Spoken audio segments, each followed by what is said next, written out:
السلام علیکم ورحمۃ اللہ وبرکاتہ۔ آئیے موضوع منتخب گستاخی نبی کی بس ایک سزا، سر تن سے جدا، سر تن سے جدا، اس کی دوسری قسط کا آغاز ہو اور اس بابرکت، مبارک، باعظمت، باوقار، پرنعمت مہینے میں جسے رمضان کہا جاتا ہے، اس سے پیشتر آقائے دو جہاں، ساری کائنات کے مرکز عقیدت، پیکر الفت و محبت، شاہکار فطرت، آفتاب رسالت، ماہتاب نبوت، حضور احمد مجتبی محمد مصطفیٰ صلی اللہ علیہ وسلم کی بارگاہ عالی جاہ میں بڑی عقیدت و محبت کے ساتھ ہدیہ درود و سلام پیش کریں، پڑھیں بآواز بلند صلی اللہ علیہ وآلہ صلی اللہ علیہ وسلم۔ صلاۃ و سلاما علیک یا سیدی یا رسول اللہ صلی اللہ تعالی علیہ وسلم۔ معزز سامعین کرام، رمضان کے تعلق سے میرے خیال سے ہر کلمہ کو جانتا ہے، جب یہ مہینہ آتا ہے تو اللہ تعالیٰ جہنم کے دروازوں کو، بولیے نا، شیطان کو، جنت کے دروازوں کو، فرض پڑھو تو 70، فرض پڑھو تو 70 اور نفل پڑھو تو فرض کے برابر ثواب عطا فرماتا ہے۔ میرے خیال سے اکثر لوگ جانتے ہیں۔ اللہ تعالی ہم سب کو رمضان کے فیوز و برکات سے مالا مال فرمائے۔ سوچے ذرا، جو رمضان کی قدر کرتا ہے اس کی کتنی قدر ہوتی ہے۔ تو جس نبی کے صدقے میں اللہ رمضان عطا فرمایا، رمضان کیا، جس نبی کے صدقے میں اللہ تعالیٰ نے ساری کائنات کو پیدا فرمایا، حضور نہ ہوتے تو اللہ تعالیٰ کسی چیز کو پیدا نہ فرماتا۔ اللہ تعالیٰ نے آدم علیہ السلام سے بھی یہی فرمایا کہ اگر میرے محبوب کو پیدا کرنا مقصود نہ ہوتا تو میں کسی کو پیدا نہیں کرتا۔ تو پہلی قسط میں حضور صلی اللہ علیہ وسلم کے گستاخان کے سزاؤں کے تعلق سے گفتگو رہی کہ جو آقا علیہ السلام کی شان میں گستاخی کرتا ہے وہ دنیا میں اپنی زندگی محدود کرنے کی کوشش کرتا ہے اور اپنے آپ کو جہنم کا مستحق بنانے کی کوشش کرتا ہے۔ تو حضور صلی اللہ علیہ وسلم کے جو گستاخ ہیں ان کی کوئی عزت نہیں، عزت تو اس کی ہے جو غلام مصطفیٰ ہے، عزت اس کی ہے جو مصطفیٰ کی عزت میں پہرا دیتا ہے۔ خود حدیث پاک میں آیا، مسند امام احمد ابن حنبل کی حدیث پاک، جس کے راوی حضرت ابو بکر رضی اللہ تعالیٰ عنہ یہ بیان فرماتے ہیں کہ حضور صلی اللہ علیہ وسلم کو فرماتے ہوئے میں نے اپنے کانوں سے سنا ہے۔ آقا علیہ السلام کے جملے کان میں پہنچ جائیں، سوچے وہ کتنے پروقار کان ہیں جن کانوں نے مصطفیٰ کا فرمان سنا ہے۔ حضور صلی اللہ علیہ وسلم کو میں نے فرماتے ہوئے سنا، من اکرم سلطان اللہ تعالی فی الدنیا اکرمہ اللہ یوم القیامہ، کہ جو بندہ جسے اللہ تعالیٰ نے دنیا میں بادشاہت عطا فرمائی، اس بادشاہ کی اللہ کے لیے تعظیم کرتا ہے تو اللہ تعالیٰ روز محشر اسے عزت و شرافت عطا فرمائے گا۔ یہ دنیا کے بادشاہ کا معاملہ کہ جسے اللہ نے بادشاہ بنا دیا، اسلامی حکومت اور اسلامی اقتدار کا حامل ہو گیا، اب اگر اس کی کوئی عزت کرتا ہے تو اللہ تعالیٰ روز محشر اسے عزت عطا فرمائے گا۔ اب ذرا سوچے، یہ عام بادشاہ کا معاملہ ہے جسے اللہ نے بادشاہت عطا فرمائی۔ میرا نبی تو ایسا ہے جو ہمیشہ بادشاہ تھا، بادشاہ ہے، بادشاہ رہے گا۔ تو جو حضور کی عزت میں پہرا دے گا، سوچے اسے اللہ تعالیٰ کتنی بلندی عطا فرمائے گا۔ تو جو ہمارے علماء فرماتے ہیں کہ عزت اسی کی ہے جو سرکار کی عزت پہ پہرا دیتا ہے، جو سرکار کی عزت پہ پہرا دیتا ہے، عزت تو اسی کی ہے۔ اس کی وجہ یہ حدیث پاک ہے کہ جو سرکار کی عزت پہ پہرا دیتا ہے، اللہ تبارک و تعالیٰ اسے جو ہے دونوں جہان کی بلندیاں عطا فرماتا ہے. اور جو بادشاہ جسے اللہ نے بادشاہ بنایا، وَمَنْ أَهَانَ سُلْطَانَ اللَّهِ تَعَالَى فِي الدُّنْيَا أَهَانَهُ اللَّهُ يَوْمَ الْقِيَامَةِ. اور جس شخص کو اللہ نے دنیا میں بادشاہ بنا دیا، اب کوئی اس آدمی کی توہین کرے، اس سے ذلیل و رسوا کرے، تو اللہ تعالیٰ آخرت میں اس کو ذلیل و رسوا فرمائے گا. تو میرے نبی صلی اللہ علیہ وسلم کو اللہ نے ایسا بادشاہ بنایا کہ دنیا ہی میں نہیں، ہر جہان کا بادشاہ میرا مصطفیٰ ہے، ہر جہان کا بادشاہ میرا مصطفیٰ ہے. اسی لیے حالات فرماتے ہیں جو حضور کے در سے پھر گیا، جو تیرے در سے یار پھرتے ہیں، در بدر یوں ہی خار پھرتے ہیں. جو حضور کے در سے پھر گیا، آقا علیہ السلام کی بارگاہ سے چلا گیا، وہ مردود زمانہ ہو گیا، ہمیشہ کے لیے مردود ہو گیا.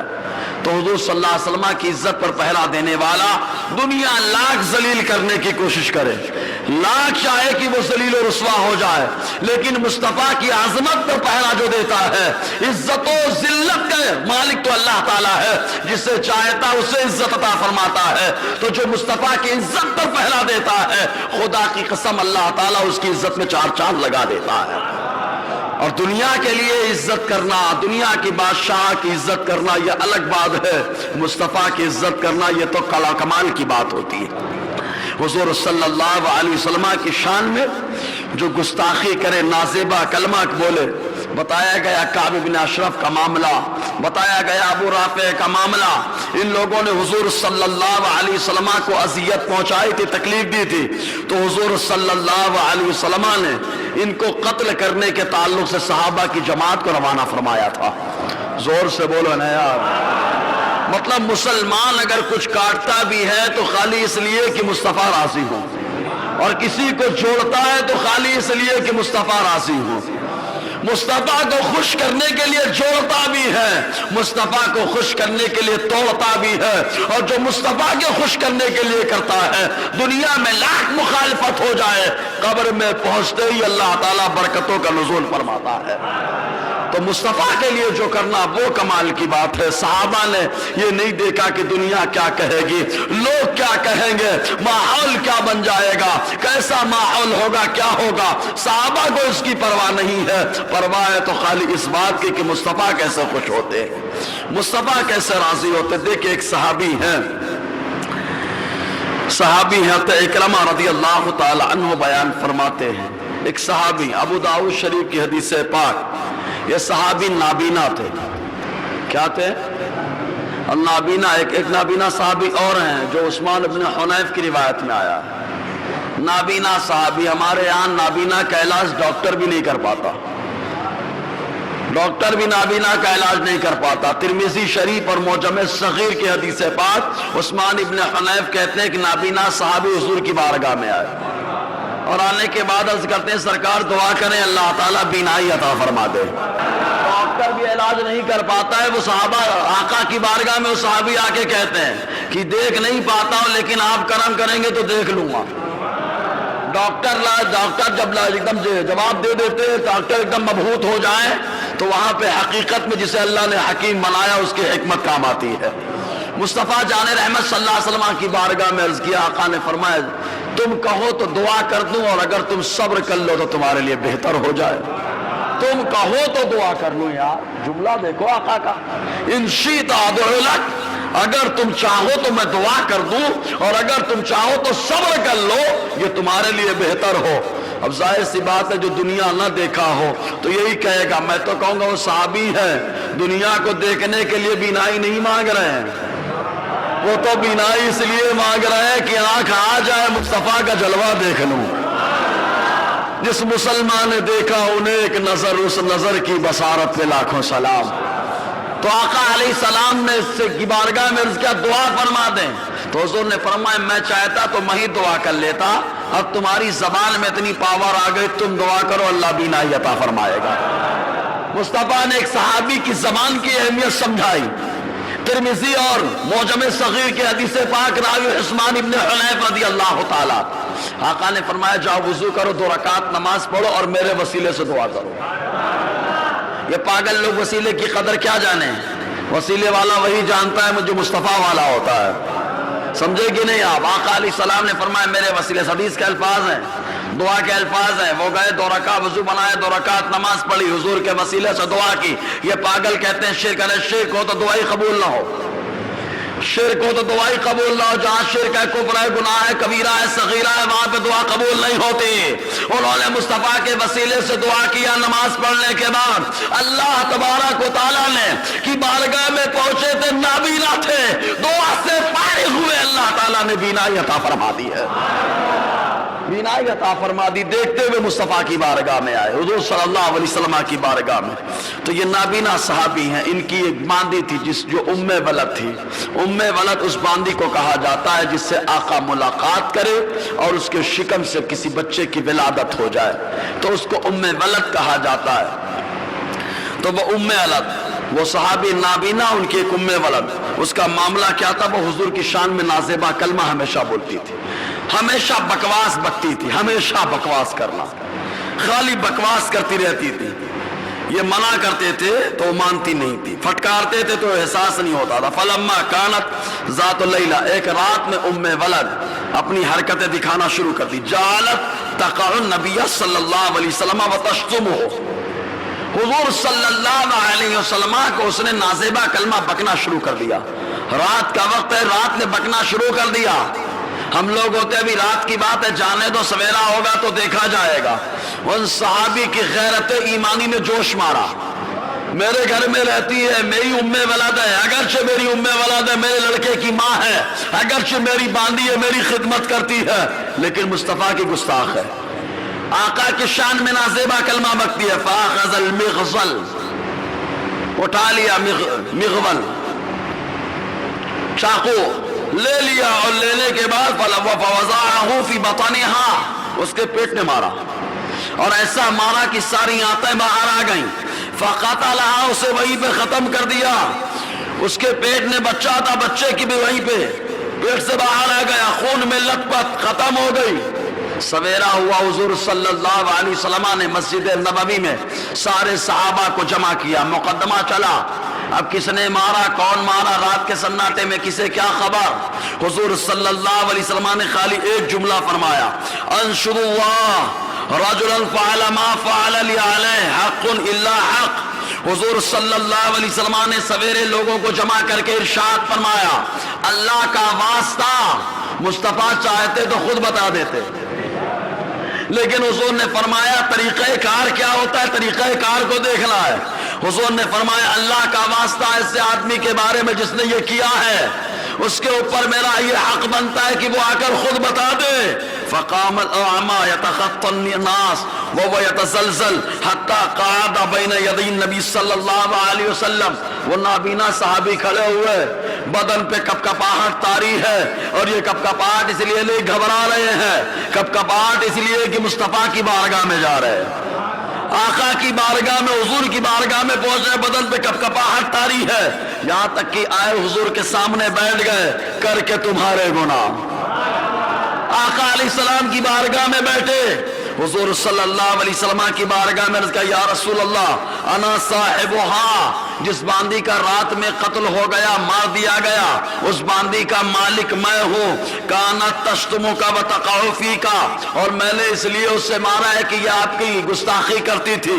تشتم کا معنی ہوتا ہے گالیاں دینا، یعنی آپ کی شان میں نازیبہ کلمات بکا کرتی تھی اور آپ کو آپ کی بڑی توہین کرتی تھی. فانہاہا، میں نے اسے بارہا منع کیا کہ حضور کی شان میں گستاخی مت کیا کر، لیکن یہ باز نہ آئی، میں نے پھٹکارا، نہیں باز آئی. ولی منہا ابنان مثل اللؤلؤتین، اور اس صحابی نے کہا حضور اس سے میرے 2 بیٹے ہیں، اتنے خوبصورت ہے کہ دونوں ایک دم موتی کی طرح چمکتے ہوئے نظر آتے ہیں، لیکن اے اللہ کے نبی صلی اللہ علیہ وسلم آپ کی شان میں نازیبہ کلمہ بکتی تھے. وکانت بی رفیقا، میں نابینا، میرے اوپر بڑی مہربان تھے، اچھا کام کرتے تھے، لیکن خالی آپ کی شان میں گستاخی کرتے تھے. فلما کان البارحہ جعلت تشتمک وتقع منک، اے اللہ کے نبی صلی اللہ علیہ وسلم جب آج رات ہوئی، اٹھی اور اٹھنے کے بعد آپ کو گالیاں دینا شروع کر دی، نازیبہ کلمہ بکنا شروع کر دیا، تو میری غیرت ایمانی نے جوش مارا.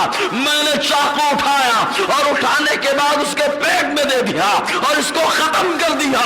حضور صلی اللہ علیہ وسلم کی بارگاہ میں وہ نابینا صحابی کہہ ہی رہے تھے، حضرت عمر کھڑے ہوتے ہیں اور ایک جملہ ارشاد فرماتے ہیں. حضرت عمر کہتے ہیں انظر الی ھذا الاعمى تسرق فی طاعت اللہ. ارے نابینا کو تو دیکھو کیسے چپکے اللہ کے فرمان پہ عمل کر لے رہے ہیں, کیسے چپکے اللہ کے فرمان پر عمل ہو رہا ہے. حضرت عمر نے جیسے کہا ان نابینا کو دیکھو چپکے اللہ کے فرمان پہ عمل. میرے مصطفیٰ نے فرمایا ارے اسے نابینا مت کہو, ارے یہ دل کی آنکھوں سے دیکھا کرتا ہے.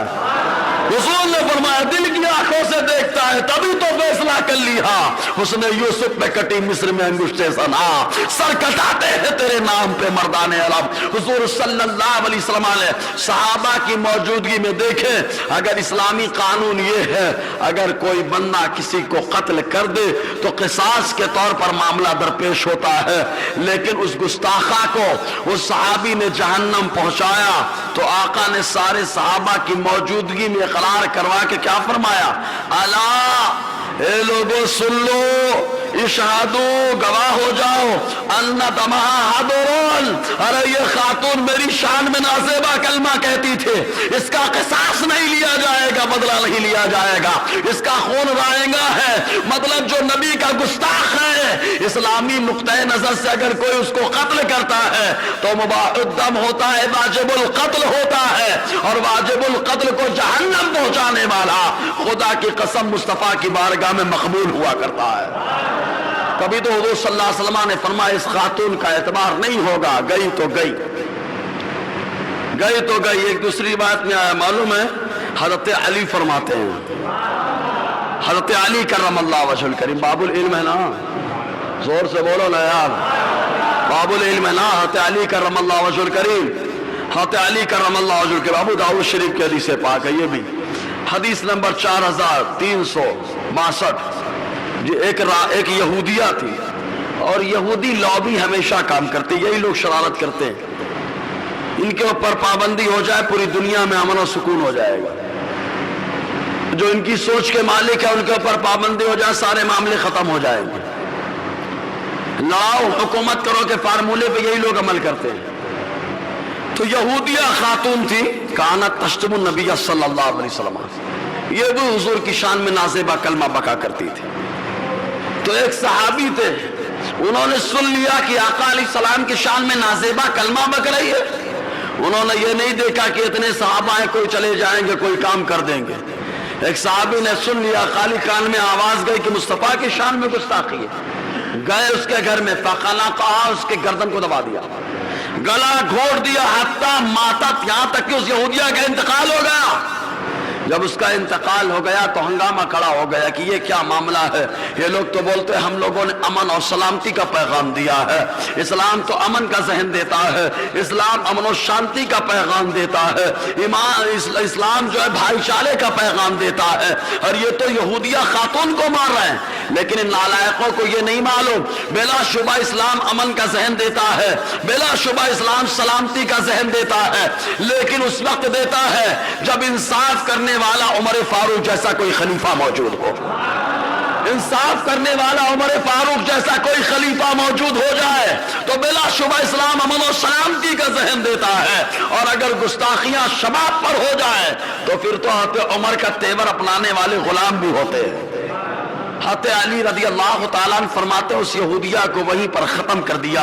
حضور صلی اللہ علیہ وسلم کی بارگاہ میں آئے, آ کر خود کہہ دیا, اپنے آپ کو سلنڈر کر دیا, سرکار میں نے اس لیے اسے مارا کہ وہ آپ کی شان میں نازیبہ کلمہ بکا کرتی تھی, آپ کی گستاخیاں کرتی تھی. سوچے صحابہ کرام کا جذبہ ایمانی کیسا رہا. جب یہاں پر صحابہ نہیں دبے تو روزہ رکھنے سے پیچھے ہٹیں گے. زور سے بولو یار, روزہ رکھنا 12 گھنٹے کا معاملہ تو صحابہ کرام پوری زندگی کا سودا کر رہے ہیں. صحابہ تو پوری زندگی کا سودا کر رہے ہیں. اللہ کے نبی صلی اللہ علیہ وسلم کے نام پر سب قربان ہے. تو حضور صلی اللہ علیہ وسلم نے فرمایا یہودیہ نے میری گستاخی کی ہے. آقا فرماتے فَأَبْطَلَ رسول اللہ صلی اللہ علیہ وسلم دمہا, حضور صلی اللہ علیہ وسلم نے اس کا خون بھی بیکار ٹھہرا دیا کہ قصاص نہیں لیا جائے گا, ختم ہو جائے گا. اور یہ تو صحابہ کرام کی شان ہے یار. حضور صلی اللہ علیہ وسلم کے دور میں اور اس کے بعد آقا کی شان میں اگر گستاخی ہوئی تو کتوں اور جانوروں نے بھی جواب دیا ہے. زور سے بولو یار, طبیعت سست ہے کیا؟ ایک بار درود پاک پڑھنے پہ اچھا صلی اللہ علیہ صلی اللہ علیہ وسلم صلاۃ و سلام علیک یا سیدی یا رسول اللہ صلی اللہ تعالی علیہ وسلم۔ حضور صلی اللہ علیہ وسلم کی گستاخی اگر جانوروں کے سامنے ہوئی تو جانوروں نے پلٹ کر کے جواب دیا ہے۔ ارے اپنے مولا کی ہے بس شان عظیم، جانور بھی کرے جن کی تعظیم، سنگ کرتے ہیں ادب سے تسلیم، پیڑ سجدے میں گرا کرتے۔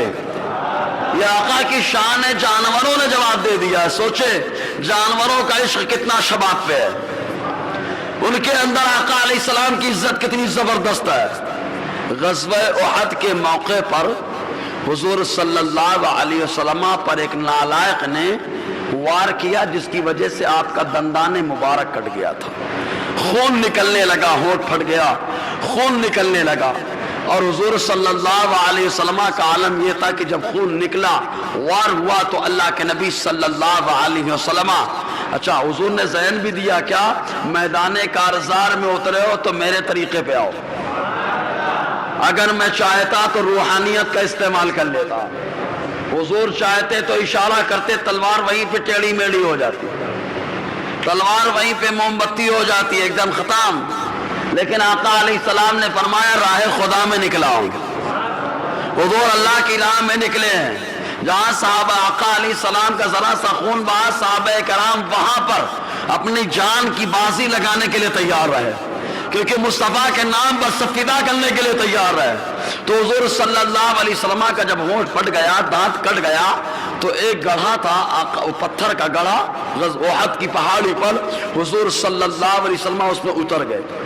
اور جب حضور اترے تو پتھر بہت سخت ہوتا ہے، لیکن حضور نے جیسے ہی پتھر پہ ٹیک لگایا، اللہ تعالیٰ نے اس پتھر کو موم بنا دیا۔ آج بھی نشانی موجود ہے، لوگ زیارت کرتے ہیں، بس شرط یہ کہ متوع موجود نہ ہو، لوگ زیارت بھی کر لیتے ہیں۔ تو آقا علیہ السلام وہاں پہ اتر گئے، تو جب جس شخص نے آقا علیہ السلام کو زخمی کیا، عبداللہ ابن قیمہ، حضور صلی اللہ علیہ وسلم کے اوپر حملہ کیا، زخمی کر دیا۔ حضور صلی اللہ علیہ وسلم کا دندان مبارک ٹوٹ گیا، زخمی ہو گیا ہونٹ، آقا علیہ السلام پہ وار کر کے جانے لگا، تو جانتے ہیں اللہ تعالیٰ نے اس کے اوپر ایک پہاڑی بکرے کو مسلط فرما دیا تھا۔ بہت سلو ہے یار، پہاڑی بکرے کو مسلط فرمایا گیا اس کا گستاخ کے اوپر۔ اور پہاڑی بکرے کے اندر کتنی طاقت ہے، بکری کو تو عربی میں بز کہا ہی جاتا ہے، کیونکہ بہت کمزور دل والی ہوتی ہے بکری، اسی لیے بھیڑیا کان پکڑتا ہے بالکل خاموش ہو جاتا ہے۔ تو جو انسان بکری جیسا دل لگتا ہے اس کو بولتے بزدل ہے، کہ آدمی آ گیا خاموش ہے۔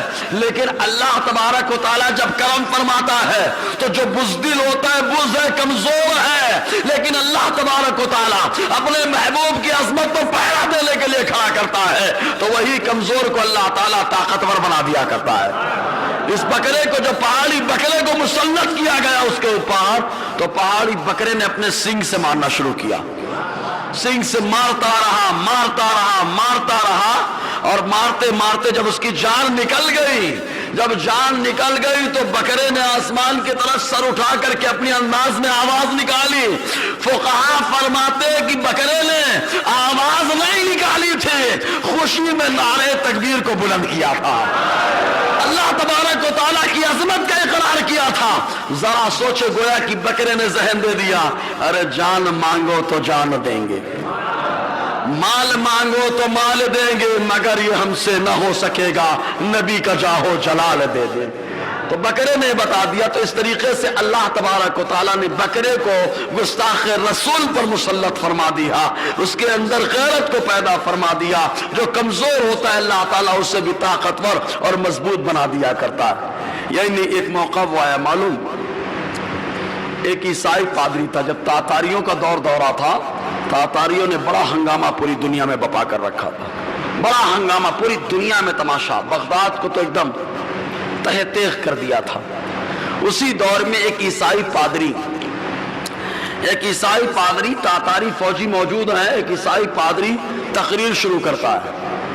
جب تقریر کرنا وہ شروع کر دیتا ہے تو وہیں پر وہ تقریر میں آقا علیہ السلام کی شان میں نازیبہ کلمہ بکتا ہے، حضور کی گستاخی کرتا ہے۔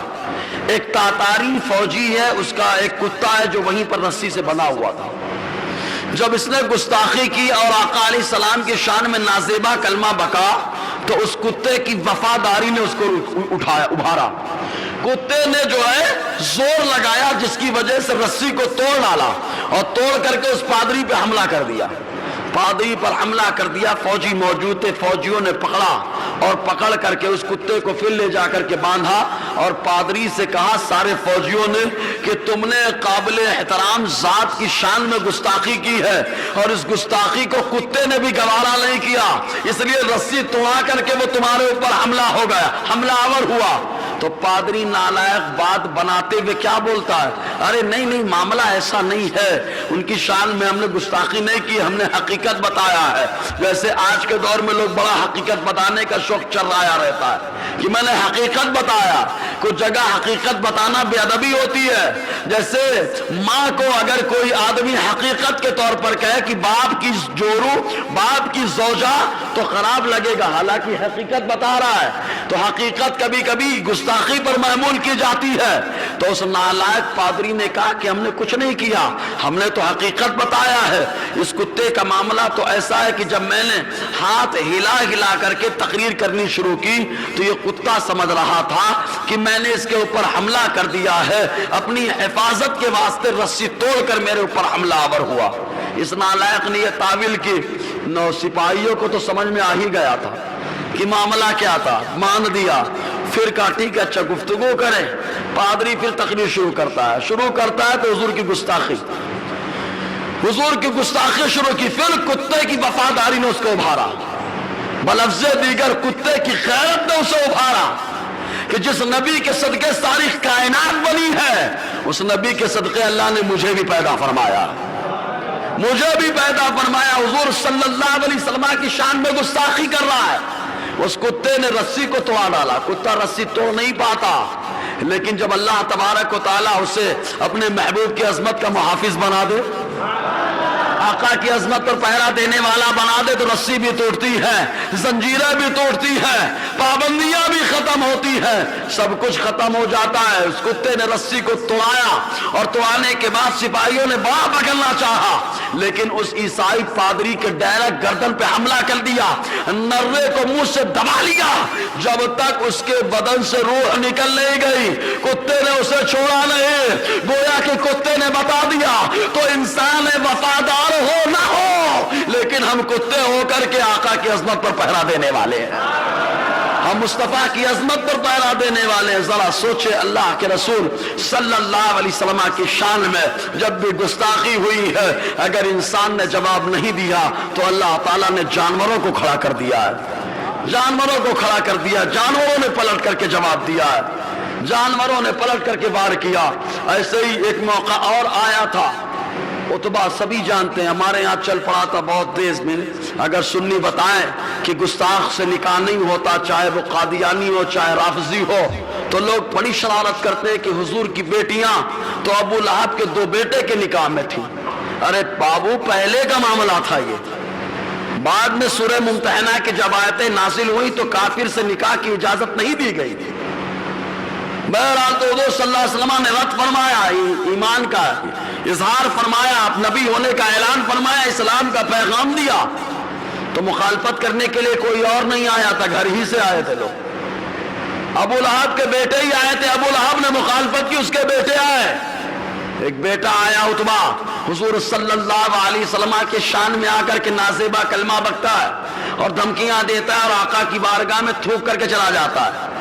اس نالائق کو یہ نہیں معلوم ہے کہ سورج پہ تھوکنے سے تھوک اپنے اوپر آتا ہے. ارے دنیا کا سورج تو ڈوب جاتا ہے، مصطفیٰ کی عظمت کا سورج قیامت تک بلند ہوتا رہے گا اور دنیا کو روشنی پھیلاتا رہے گا. ارے پیارے، قیامت تک ہی کیا، مصطفیٰ کی عظمت کا سورج تو حقیقت میں آخرت میں طلوع ہوگا. آخرت میں مصطفیٰ کی عظمت کا سورج طلوع ہوگا. رب فرماتا ہے عسیٰ ان یبعثک ربک مقاما محمودا. اے محبوب، آپ کی ذات یہ ہے کہ ان قریب اللہ تبارک و تعالی آپ کو مقام محمود عطا فرمائے گا، یعنی ایسا مقام کہ آپ کھڑے ہوں گے تو وہاں دیوانے تو تعریف کریں گے، جن کو شرک لگ رہا تھا وہ بھی مصطفیٰ کی عظمت کے قصیدے پڑھتے ہوئے نظر آئیں گے. ہر کوئی مصطفیٰ کی تعریف کرے گا، مقام محمود ایسا ہوگا، اور جن کو جھنڈا بدعت نظر آ رہا تھا اللہ تبارک و تعالی وہاں پر اپنے محبوب کو لواء الحمد عطا فرمائے گا۔ اسی کو اعلیٰ نے فرمایا لواء کے تلے، زور سے بولو یار، لواء کا معنی جانتے ہیں؟ لواء کا معنی ہی ہوتا ہے جھنڈا، زور سے بولو۔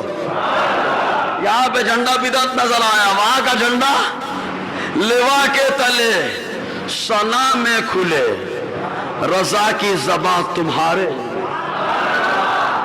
لیے۔ یہاں بھی تعریف کر رہا تھا، وہاں بھی تعریف کروں گا، اور جو لوگ یہاں نہیں کر پائے وہاں تو مجبور کرنا پڑے گا آقا کی تعریف، ہر آدمی کو کرنی پڑے گی، ہر کس و ناکس مصطفیٰ کی تعریف کریں گے، ہر کوئی آقا علیہ السلام کی عظمت پر پیرا دے گا۔ معلوم ارے انسان تو انسان، فرشتے بھی مصطفیٰ کی عظمت پہ سلام بھیجیں گے۔ اولاد نے ایک شعر میں کہا ہے نا، کاش نکال دو، پہلے کاش نکال کے نیچے ملا دو، محشر میں جب ان کی آمد ہو، اور زور سے بولو یار، محشر میں جب ان کی آمد ہو اور بھیجے سب ان کی شوکت پہ لاکھوں سلام، کاش مجھ سے خدمت کی قدسی کہے ہاں رضا۔ مطلب محشر میں مصطفیٰ کی آمد ہو، ہر کوئی مصطفیٰ کی عظمت پہ سلام بھیج رہا ہو، تو فرشتے کہے احمد رضا دنیا میں رہ کر، بریلی میں رہ کر، مدینے میں جا کر بڑے قصیدے لکھے ہیں، اب ذرا یہاں پر بھی تو بولو۔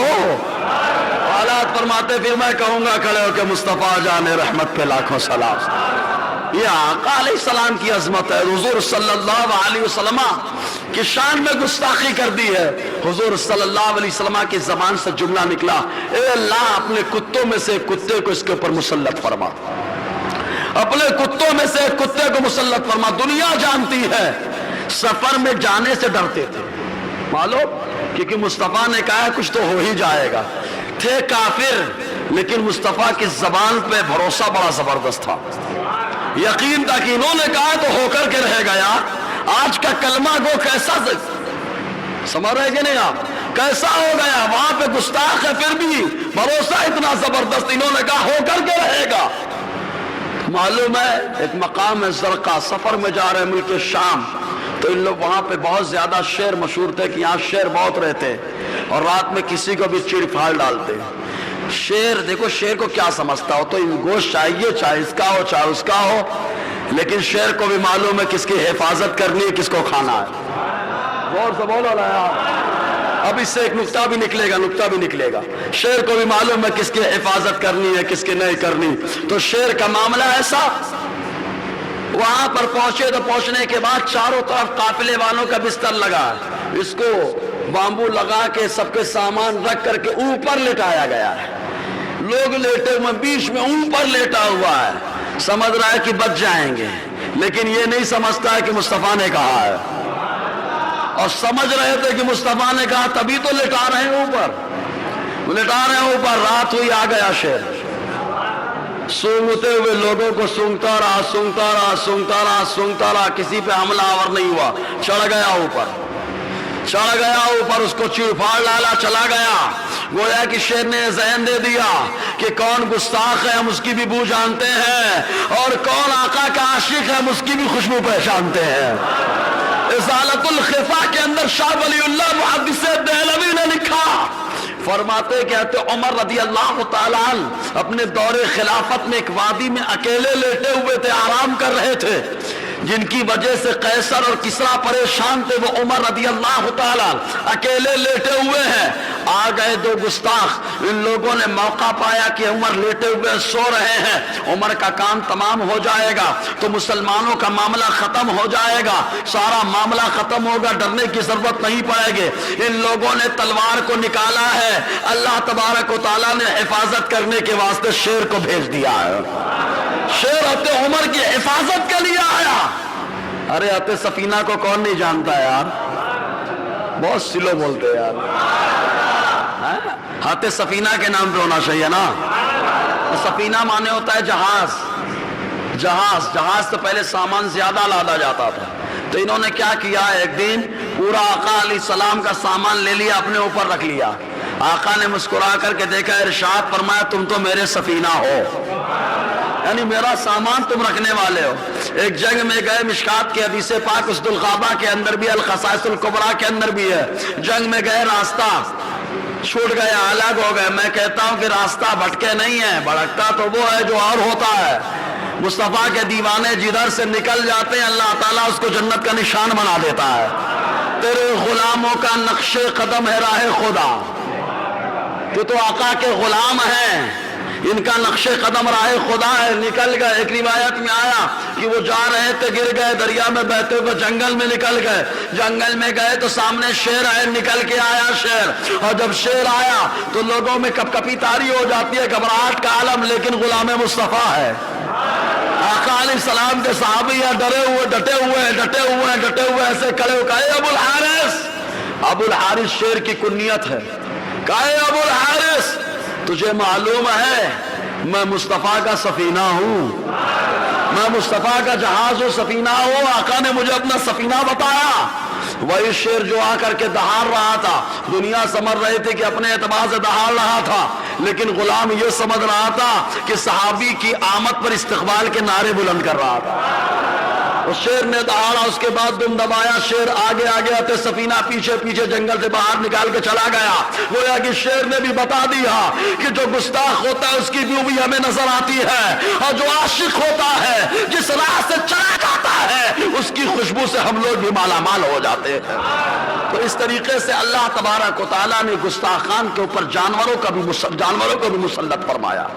اب آؤ ذرا پہنچتے ہیں، ماضی قریب میں بہت سارے لوگوں نے آقا کی عظمت پر پہرا دیا ہے۔ ان میں سے ایک غازی علم الدین کا تذکرہ سنا آپ نے، ایک بار غازی صاحب کے نام پہ ہو جائے۔ غازی علم الدین جنہیں آقا نے کئی بار بشارتوں سے نوازا ہے، حضرت علی نے آ کر کے تسلی دی ہے۔ آقا نے فرمایا تھا اے علم الدین روزہ رکھ کے آنا، روزہ سحری تم دنیا میں کھانا، اور جب آؤ گے تو افطاری ہمارے صحابہ کے ساتھ کرو گے۔ آقا علیہ السلام نے ذہن دیا، دیکھو روزہ کتنا سرکار کو پسند ہے۔ ہم لوگ ڈرتے ہیں کہ نہیں روزہ رکھیں گے مر جائیں گے، یہ ہو جائے گا وہ ہو جائے گا۔ آقا نے کیا ذہن دیا، اگر معلوم ہے تمہارا انتقال ہونے والا ہے تو روزہ رکھ لو، تو تم دنیا میں سحری کھا کر کے آؤ گے، لیکن روزے کی حالت میں انتقال ہوگا تو افطاری ہمارے اور ہمارے صحابہ کے ساتھ کرو گے۔ حضور صلی اللہ علیہ وسلم نے یہی تو ذہن دیا، اور اس کے علاوہ حدیث پاک میں آیا حضور صلی اللہ علیہ وسلم فرماتے جو جس حال میں انتقال کرے گا روزے محشر اس کا حشر بھی اسی انداز میں ہوگا۔ تو روزہ رکھ کے انتقال ہے تو کیا بات ہے یار، زور سے بولو نا یار، روزہ رکھ کے انتقال ہو تو اس سے بڑی بات اور کیا ہو سکتی ہے کہ روزے دار ہو کے رب کی بارگاہ میں گئے۔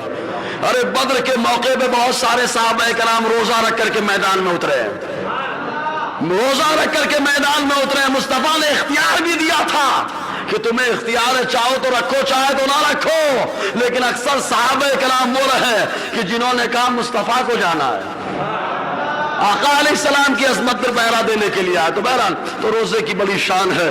اب اس میں آئے ذرا دیکھ ایک بار درود پاک پڑھنے، حدیث سناؤ پھر صلی اللہ علیہ صلی اللہ علیہ وسلم صلاۃ و سلام علیک یا سیدی یا رسول اللہ صلی اللہ تعالی علیہ وسلم۔ ایک حدیث اور سنا دوں، حضرت عمیر صاحب رسول، ہمارے یہاں بچوں کا نام بہت رکھا جا رہا ہے آج کل، عمیر رکھنا بھی چاہیے، اچھے اچھے نام رکھنا چاہیے۔ ہم لوگ تاریخی نام کے چکر میں پریشان رہتے ہیں، صحابہ کے اوپر نام رکھیں، نام کا اثر آتا ہے۔ کاش کوئی اپنے بچے کا نام حسین رکھے تو حسینی کردار آ جائے۔ یار امام حسین کا ماننے والا، امام حسن کا ماننے والا، حضرت علی کا ماننے والا، عثمان غنی کا غلام، فاروق اعظم کا چاہنے والا، صدیق اکبر کا غلام، اور ان کے نام پہ بڑا خاموش رہتا ہے۔ ایک بار یہ اصال ثواب بھی ہوتا ہے نا، اصال ثواب بھی ہے، یہ نیت کرتے رہے جب بھی زبان نہ بولے بزرگوں کے نام پہ ہم انہیں پیش کریں گے، وہاں سے روحانیت ہم کو ملے گی، روحانی غذائیں ہمیں ملیں گی۔ جی حضرت عمیر رضی اللہ تعالیٰ اسد الغابہ، چوتھا حصہ صفحہ 273 کے اندر آیا۔ معلوم حضرت عمیر کے دور میں یہودیہ نے آقا کی شان میں گستاخی کی تھی، اشعار لکھے تھے گندے سندے، اشعار لکھے آقا علیہ السلام کی شان میں نازیبہ، حضور صلی اللہ علیہ وسلم کی شان میں توہین آمیز اشعار تھے۔ حضرت عمیر کی غیرت کو گوارا نہ ہوا کہ ایسے اشعار جو آقا کی عظمت پر پہرا دینے کے بجائے گستاخی پر مشتمل ہو اور ایسا شاعر زندہ رہے، آپ نے اس کو وہیں پر جہنم پہنچایا، حتیٰ کہ اس بات کو لے کر کے حضرت عمیر کی بہن جو مشرکہ تھی، جب بھی حضرت عمیر جب بھی گھر جاتے تو آپ کی بہن حضور کی شان میں گستاخی کرتی. سگی بہن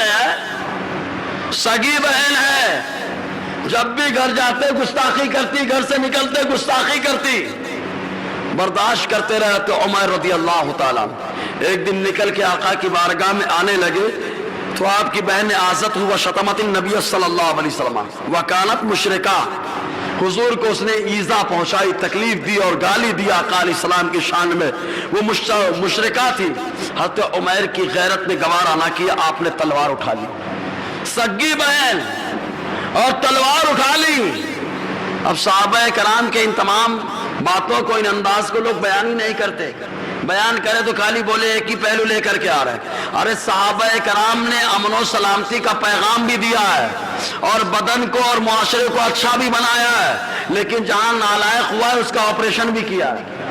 اور اچھے ڈاکٹر کی یہی پہچان ہے کہ صحیح کو صحیح بتائے، غلط کو بدل بتائے، نگیٹو کو نگیٹو، پوزیٹیو کو پوزیٹیو. ایسا نہیں ہے کہ کچھ نہیں ہے پوزیٹیو بتا کے اٹھا کے ڈال دو. یہ اچھے ڈاکٹر کی پہچان نہیں ہے. اچھا ڈاکٹر وہی ہوتا ہے جو صحیح بیماری کی تشخیص کرتا ہے اور اس کے بعد علاج بھی صحیح کرتا ہے. اچھے ڈاکٹر کی یہی پہچان. تو اللہ تبارک و تعالیٰ نے اپنے محبوب کو ماہر طبیب بنایا ہی ہے اور آقا علیہ السلام کے ساتھ آپ کے صحابہ کو بھی ماہر طبیب بنا دیا ہے. وہ جانتے ہیں کہ کس کا علاج کس انداز میں کرنا ہے. سگی بہن نے حضور کی شان میں گستاخی کر دی. آقا علیہ السلام کی گستاخی تھی، تلوار اٹھا لیا. ثم اتاہا، پھر بہن کے پاس پہنچ گئے. ثم قتلہا، پھر بہن کی گردن اڑا دی. ہنگامہ کھڑا ہو گیا، بہن کو مار ڈالا. جیسے آج کفار مرتدین منافقین ہنگامہ کھڑا کر دیتے ہیں، یہ ہو گیا وہ ہو گیا. ارے بابا صحابی نے پہلے نہیں کیا تھا، پہلے ان کی بہن نے شروع کیا تھا آقا کی شان میں گستاخی کی. اگر وہ نہ گستاخی کرتی نہ مسلمان جواب دیتا تو پہلے تو وہ لوگ اپنے منہ پہ تالا لگا لے جو حضور کی شان میں گستاخیاں کرتے ہیں. اگر وہ چاہتے کہ امن و سلامتی کا معاملہ رہے تو منہ میں تالا لگا کے رہنا پڑے گا. سرکار کی شان میں گستاخی مسلمان سب برداشت کر سکتا ہے، لیکن آقا کی عظمت پر حملہ ہو مسلمان کی غیرت ایمانی اس کو برداشت نہیں کر سکتی. اور اگر کوئی برداشت کرتا ہے نا تو اپنے ایمان کا محاسبہ کرے، اپنا ایمان کا محاسبہ کرے. کیوں؟ حضور نے فرمایا لا یؤمن احدکم حتی اکون احب الیہ من والدہ وولدہ والناس اجمعین. تم میں سے کوئی اس وقت تک مومن نہیں ہو سکتا جب تک اپنے باپ دادا بچوں اور مال و دولت اور تمام چیزوں سے زیادہ مجھ سے محبت نہ کرنے لگے. سب سے زیادہ حضور سے محبت ہو. تو کوئی باپ پہ گالی ڈالے آدمی برداشت نہیں کرتا، ماں پہ گالی ڈالے برداشت نہیں کرتا.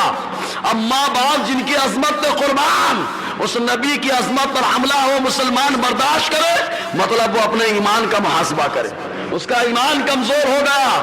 ورنہ صحابہ کے ایمان کو دیکھو، سبحان اللہ.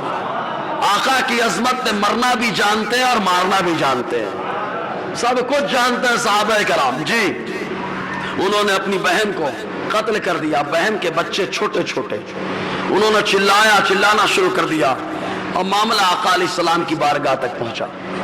حضرت عمیر رضی اللہ تعالی عنہ قتل کرنے کے بعد سرکار کی بارگاہ میں پہنچ گئے اور آقا علیہ السلام کو پورا معاملہ بتا دیا کہ میری بہن ہے، سگی بہن ہے، لیکن آپ کی شان میں گستاخی کیا کرتی تھی، اس لیے میں نے اسے پہنچا دیا. تو حضور کی زبان سے جملہ نکلتا قتلتا اختک، کیا تم نے اپنی بہن کو قتل کر دیا، ختم کر دیا؟ انہوں نے کہا نعم. حضور نے فرمایا لما، کیوں، وجہ کیا تھی، کیوں قتل کر دیا؟ بہن ہے تمہاری، کیوں مارا، وجہ کیا تھی؟ انہوں نے کہا لأنہا کانت تؤذینی فیک یا رسول اللہ. اے اللہ کے نبی صلی اللہ علیہ وسلم، آپ کی شان میں گستاخی کر کے مجھے اذیت دیتی تھی، مجھے تکلیف دیتی تھی. تکلیف یہ تھی کہ آپ کی شان میں گستاخی کرتی تھی. فارسل النبی صلی اللہ علیہ وسلم الی بنیہا. حضور صلی اللہ علیہ وسلم نے ان کی بہن کے بیٹوں کو بلوا بھیجا اور بلایا کہ معاملہ آ کر کے دیکھ لو. فَسَمُّوا غَيْرَ قَاتِلِهِمْ. دیکھو اللہ تعالیٰ جس سے بچانا چاہے فانوس بن کے جس کی حفاظت ہوا کرے. وہ شمع کیا بجھے جسے روشن خدا کرے. قتل کیا تھا سگے ماموں نے، لیکن وہ بچے بول رہے ہیں کہ قاتل میرا ماموں نہیں کوئی اور ہے. آقا علیہ السلام نے صحابہ کی موجودگی میں فرمایا ان کی بہن نے میری شان میں گستاخی کی تھے، انہوں نے قتل کر دیا۔ وَأَحْضَرَ دَمَهَا، حضور نے فرمایا اس کا خون رائے گا ہے، اس کا قصاص نہیں لیا جائے گا۔ صحابہ کھڑے ہو گئے، کہتے ہیں سماع وطاع، اے اللہ کے نبی جو آپ نے کہا ہم نے سنا اور اسی پر ہم نے عمل کیا ہے، اسی پر عمل کیا، ہنگامہ نہیں بابا کیا کہ نہیں، کیوں نہیں؟ بچوں نے اگرچہ نام لے لیا دوسروں کا، اگرچہ نام لے لیا دوسروں، کام تو انہوں نے کیا، لیکن نہیں، آقا نے کیا ذہن دیا؟ جو گستاخ ہے اس کو کیفر کردار تک پہنچانے والا میری بارگاہ میں آتا ہے تو میرا محبوب ہوتا ہے، میرا پیارا ہوتا ہے۔ دیکھو غازی عبدالرشید کو، سبحان اللہ، یہ غازی عبدالقیوم کو، غازی عبدالقیوم، معلوم ہے ان کی تاریخیں پڑھے، میں نے بتایا تھا اس سے پہلے گوگل میں سرچ کرے، کچھ چیزیں سرچ کرنا چاہیے، کرے انشاءاللہ بڑا ایمان تازہ ہوگا۔ غازی عبدالقیوم کا معاملہ کیا تھا معلوم؟ ایک گستاخ تھا، غیر مسلم تھا، اس گستاخ نے اسلام کے اوپر ایک کتاب لکھی جس کا نام رکھا ہسٹری آف اسلام۔ اس نے حضور صلی اللہ علیہ وسلم کی شان میں بڑی خرافات بکی، بڑی خرافات بکی، اور غازی عبدالقیوم عمر 23 سال ہے۔ کتنے سال عمر ہے؟ ارے زور سے بولو نا یار، کتنے سال؟ 23 سال ہے، کیونکہ یہی جو عمر ہوتی ہے کر گزرنے کی عمر ہوتی ہے، اس عمر میں یہ آدمی کر گزرتا ہے، ورنہ تو بعد میں جو ہے نا اپنے اعتبار سے جیتا رہتا ہے۔ تو غازی عبدالقیوم کا معاملہ کیا معلوم؟ ان کی والدہ بیوہ تھی، والد صاحب انتقال کر چکے تھے، بہن بیوہ تھی، دونوں کی کفالت، چچا کمزور تھے ان کی کفالت، شادی کچھ دن پہلے ہوئی تھی اپنی بیوی کی کفالت، اکیلا کمانے والا، لیکن اللہ تعالیٰ جسے چاہے اسے انتخاب فرماتا ہے، جسے چاہتا ہے اپنے نبی کی عظمت کے لیے چن لیتا ہے۔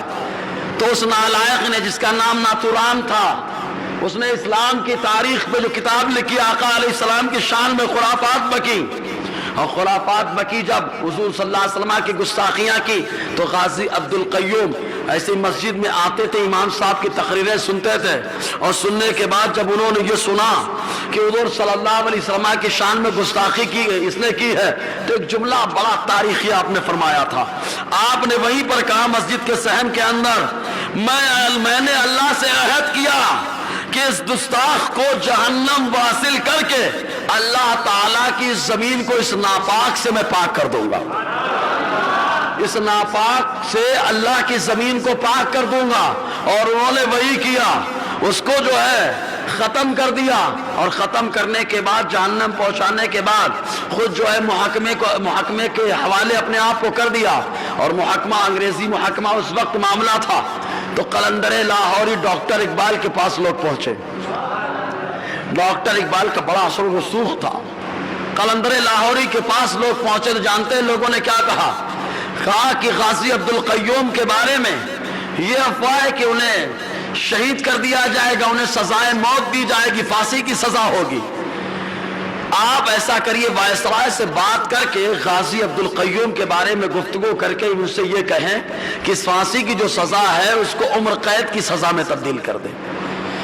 جانتے ہیں قلندر لاہوری نے جب سنا تو ایک آہ بھرنے کے بعد آنکھوں کو بند کر لیا، چہرہ لال ہو گیا، اور کافی دیر شچو پنج میں رہے اور خاموشی میں کوئی جواب نہ دیا، اور اس کے بعد ایک جملہ کہا جذباتی انداز میں، پوچھا کیا عبدالقیوم کمزور پڑ گیا؟ کیا عبدالقیوم کمزور پڑ گیا کہ تم لوگ جو ہے میری طرف آئے سفارش کے واسطے؟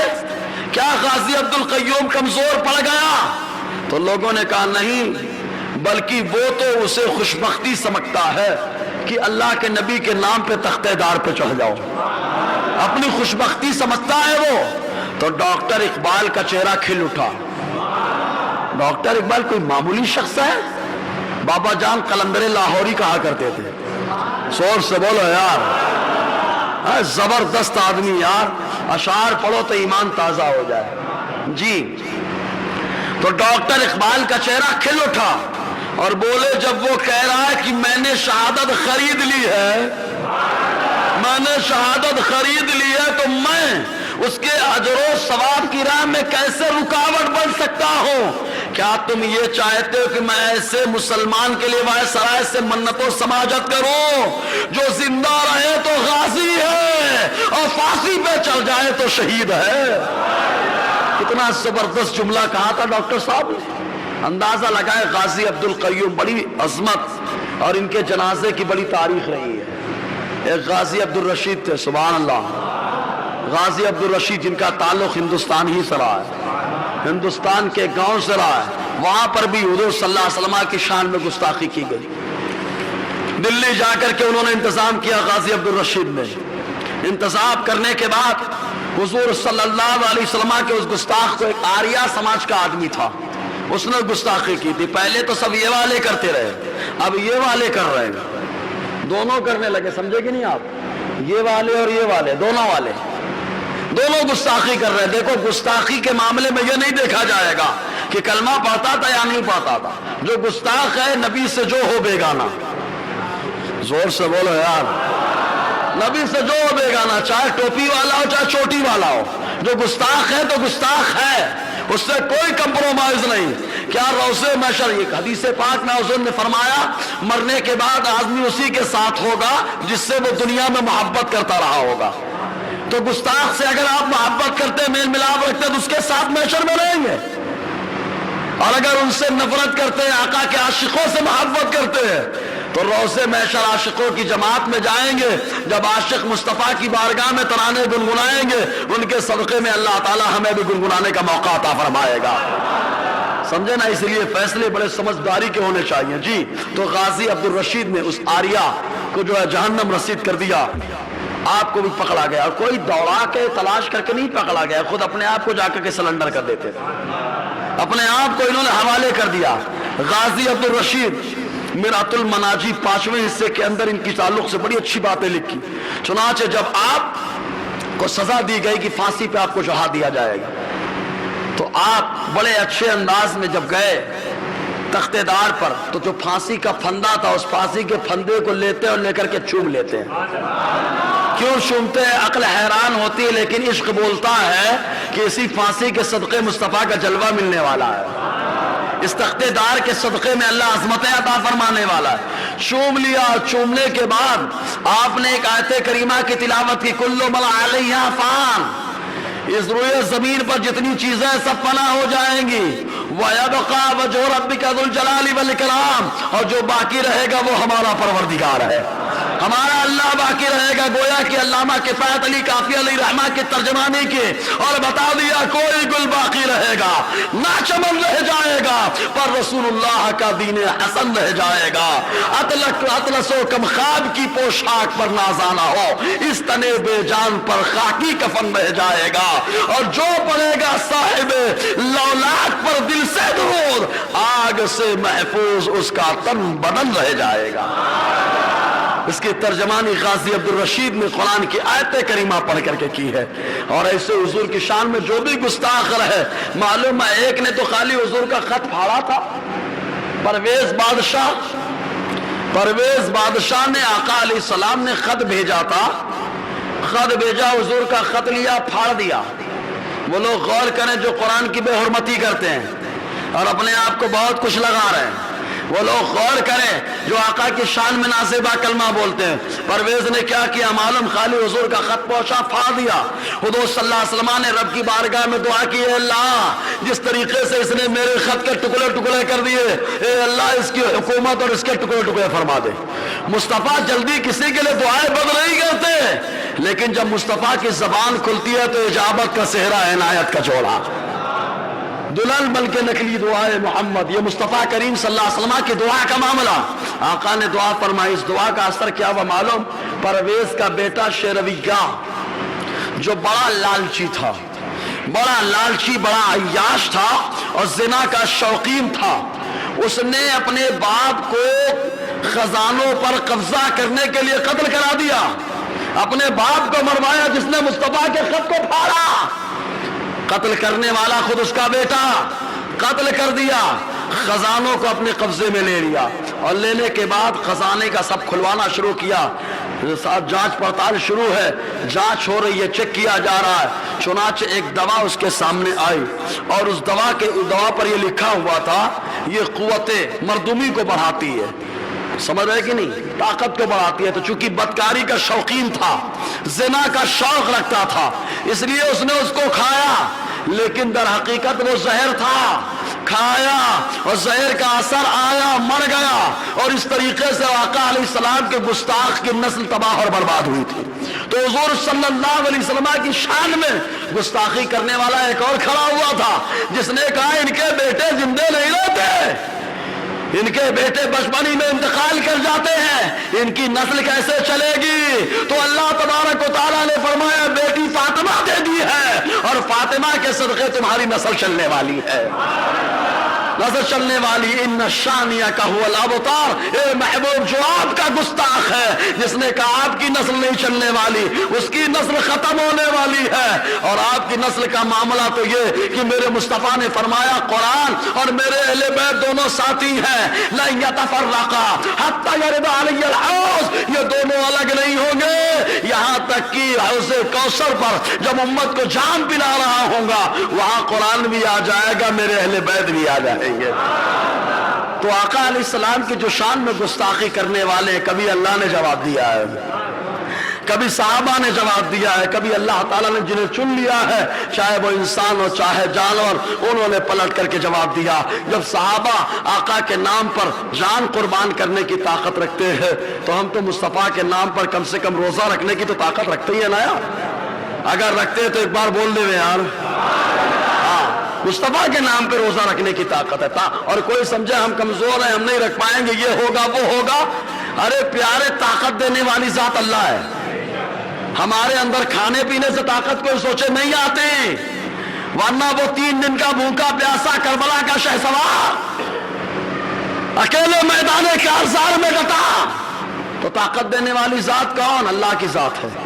اس لیے یہ سوچنا کہ غذائیں نہیں ملیں گی، پانی نہیں ملے گا، کھانا نہیں ملے گا، کمزور ہو جائیں گے، نہیں پیارے، آقا علیہ السلام کے لیے روزہ رکھیں گے تو مصطفیٰ اپنے ہاتھوں سے جام کوثر عطا فرمائیں گے، آقا عطا فرمائیں گے۔ اللہ تعالیٰ کہنے سننے سے زیادہ ہمیں عمل کی توفیق عطا فرمائے۔ دوران گفتگو غیر شرعی کلمات نکلے ہوں تو میں توبہ کرتا ہوں، استغفر اللہ رب متعب واتوب الیہ۔ چند سوالات آئے ہیں اور ان سوالات کے جوابات لے لیں۔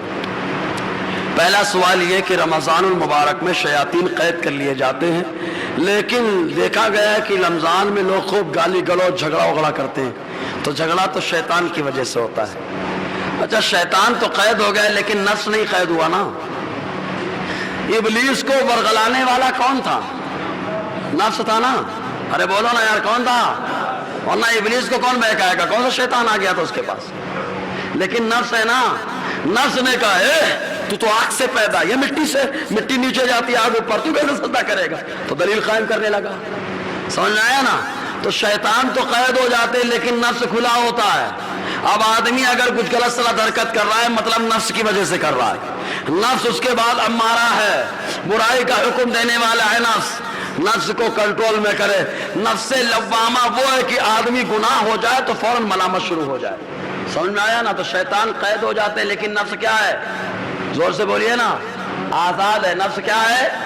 آزاد ہے۔ نفس کی وجہ سے ساری شرارتیں ہوتی ہیں جی۔ نفس بہت ڈینجر ہے، نفس کو جتنا ذلیل کریں اللہ تعالیٰ کی بارگاہ میں اتنی عزت ملتی ہے، اتنی عزت ملتی ہے۔ نفس بڑا موٹا، نفس موٹا ہو جاتا ہے تو آدمی شریعت کے خلاف بھی کرتا ہے تو سمجھتا ہے بہت اچھا کر رہا ہوں، آدمی اگر نالائقی بھی کرتا ہے سمجھتا ہے بہت اچھا کر رہا ہوں، کیوں؟ نفس بڑا موٹا ہے، نفس اس کو غلطی کا احساس ہونے ہی نہیں دیتا۔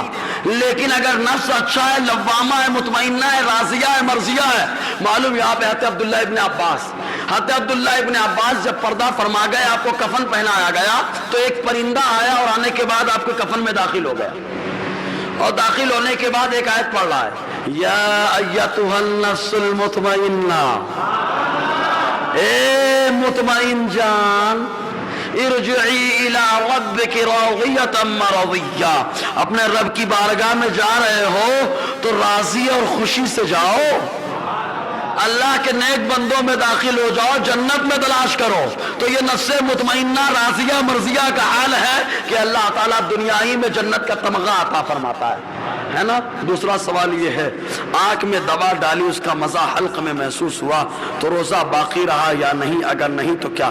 روزہ باقی رہے گا، ٹھیک ہے۔ آنکھ میں دوا ڈالنے سے روزہ ٹوٹے اٹھے گا؟ اس کے قاعدہ سمجھ لیں، 5 چیزیں داخل ہونے کی جگہ ہیں، ان کو کہا جاتا ہے منفذ۔ ناک، منہ، کان، بیٹھ گئے؟ ناک، منہ، پیشاب پاخانے کا مقام، ان سے کوئی دوا یا غذا پیٹ میں پہنچی یا دماغ میں پہنچی تو روزہ ٹوٹ جائے گا۔ بیٹھا کہ نہیں؟ ارے زور سے بولو بیٹھا، اگر بیٹھا سبحان اللہ تو بولو یار۔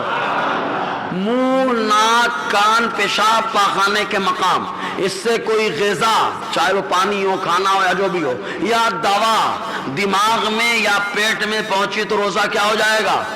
ٹوٹ جائے گا۔ اس کے علاوہ سے پہنچے تو کوئی ٹینشن وینشن نہیں ہے۔ تیل لگا لیے سر میں تو لگاؤ، خوب لگاؤ، تیل لگانا سنت ہے، لگاؤ۔ سرما لگاؤ، میں نے تو بھی سرما لگایا، سرما لگانا سنت ہے، سمجھے کہ نہیں آپ؟ خوشبو لگاؤ، نہاتے ہو تو ٹھنڈک بدن میں جاتی ہے، جانے تو کوئی ٹینشن نہیں۔ ان 5 چیزوں سے اگر کوئی دوا یا غذا گئی تو روزہ ٹوٹ جائے گا۔ بخار ہے، بولے یار وہ دوا روزے کی حالت میں دوا کیسے لوں؟ بخار ہے تو جاؤ انجیکشن لگواؤ، لگے گا انجیکشن، روزہ ٹوٹے گا نہیں۔ بہت ڈیرنگ ذمہ داری سے بول رہا ہوں، روزہ ٹوٹے گا، روزہ ٹوٹے گا، کیونکہ انجیکشن یہی لگاتے ہیں عام طور سے بازو میں۔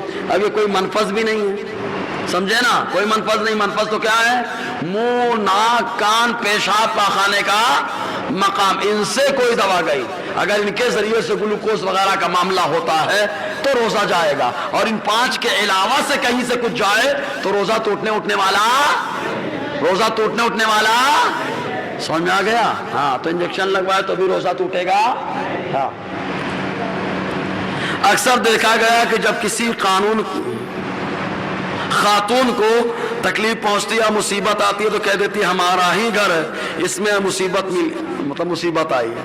ابھی سوال ہے عورتوں کی زبان سے نکلا، اور یار عورتوں کیا، میں نے مردوں کو بھی دیکھا ہے یار، سنا ہے، بولے میں نے جب صحیح طریقے سے کاروبار کرنا شروع کیا تو مصیبت آ گئی، صحیح طریقے سے کاروبار شروع کیا مصیبت آ گئی، یا صحیح راستے پہ چلنے لگا تو مصیبت آ گئی، ہوتا ہے نا، گناہ چھوڑا، لائن پکڑا، صحیح نماز روزہ کرنے لگا تو مصیبت آنے لگی۔ ایک صحابی سے پوچھتے ہیں، ترمذی کی حدیث، آیا آقا علیہ السلام کی بارگاہ میں عرض کرتے ہیں اللہ کے نبی صلی اللہ علیہ وسلم میں آپ سے بڑی محبت کرتا ہوں۔ حضور نے فرمایا محبت کرتے ہو تو مصیبت جھیلنے کے لیے تیار ہو جاؤ۔ تو جو حضور سے محبت کرتا ہے مصیبتیں اسی کا سامنا کرتی ہیں، سمجھے گی نہیں آپ؟ جو حضور سے محبت کرتا، جو حضور سے محبت نہیں کرتا دنیا دار۔ آقا فرماتے ان اللہ یبتلی الانبیاء ثم الامثال فالامثال، سب سے زیادہ آزمائش انبیاء کی ہوتی ہے جو انبیاء کے طریقے پہ چلتا ہے۔ اور اس سلسلے میں عورت میں نے بتایا نا، ایک صحابیہ نے اپنے شوہر سے کہا مجھے طلاق چاہیے، بتایا تھا طلاق چاہیے، تو انہوں نے کہا یہ کیا معاملہ ہے، اچانک طلاق کا مطالبہ؟ کہا حضور سے پوچھ کے بتاؤں گا۔ جانے لگے، راستے میں چوٹ لگی، پاؤں سے خوب خون نکلا، ان کو آ کے بتایا گیا، دوڑتے ہوئے گئی اور جا کے سر کو صاف کیا اور کہتی ہیں سرتاج اب مجھے طلاق نہیں چاہیے۔ اب وہ صحابی فکر مند، کیا معاملہ ہے، ابھی تو بول رہی طلاق چاہیے، طلاق چاہیے، طلاق چاہیے، اب بول رہی طلاق نہیں چاہیے۔ تو کہا کیا معاملہ کیا ہے تمہارا؟ ہمارے یہاں تو جوش میں آ جاتے، نہ جانے کیا کیا پٹائی وٹائی ہو جاتی۔ تو صحابی نے کہا معاملہ کیا ہے، بولنا کیا چاہتی ہو، کیا معاملہ ہے تمہارا؟ تو انہوں نے کہا صحابہ رسول معاملہ صرف اتنا ہے کہ جب سے میری شادی ہوئی میں آپ کے گھر آئی تو آپ کے گھر میں مصیبت نہیں آئی، تو مجھے ایسا لگا کہ کہیں اللہ تعالیٰ کی رحمت ہم سے دور تو نہیں ہو گئی، اس لیے میں آپ سے دور جانا چاہتی تھی، لیکن جب آج آپ کے پاؤں میں ٹھوکر لگی، خون نکل گیا، تو مجھے معلوم ہو گیا کہ اللہ کی رحمت نے آپ کو آغوش میں لے رکھا ہے۔ تو یہ سب معاملہ ہے، مصیبتیں آتی ہیں تو نکھار پیدا کرنے کے لیے اللہ تعالیٰ کہنے سننے زیادہ عمل کی توفیق عطا فرمائے۔ جو لوگ سنت نہ پڑھا سنت پڑھیں۔ السلام علیکم ورحمۃ اللہ وبرکاتہ۔